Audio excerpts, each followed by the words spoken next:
Heirloom vegetables certainly get their fair share of gardening attention, but many homeowners don't realize that there are ornamental plants that are considered heirlooms too. One that I'm becoming fonder of, especially in the summer and through the fall season, is Confederate Rose. This is an old-fashioned plant that's not a rose at all. It's actually a hibiscus known botanically as Hibiscus mutabilis, with other common names such as cotton rose or cotton rosemallow. Confederate Rose is a wonderful plant that is relatively unknown outside of the Southeast, where it has been grown in the landscape for many, and I mean many years.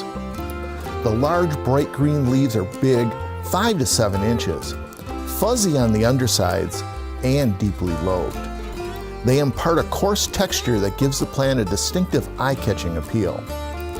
Beginning in the summer and through the fall, Confederate Rose is in its prime blooming season and will literally produce hundreds of blooms per plant. As the older flowers are starting to fade, there are new ones opening. On a typical day, there will be loads of flowers in various shades of white, pink, and dark pink. I love the 6-inch diameter flowers that are double forms. At up to 10 feet or more tall, it is impressive. I think the best landscape use would be as a specimen plant to properly display the gorgeous and prodigious number of flowers. I'm horticulturist Gary Bachman, and I'll see you next time on Southern Gardening.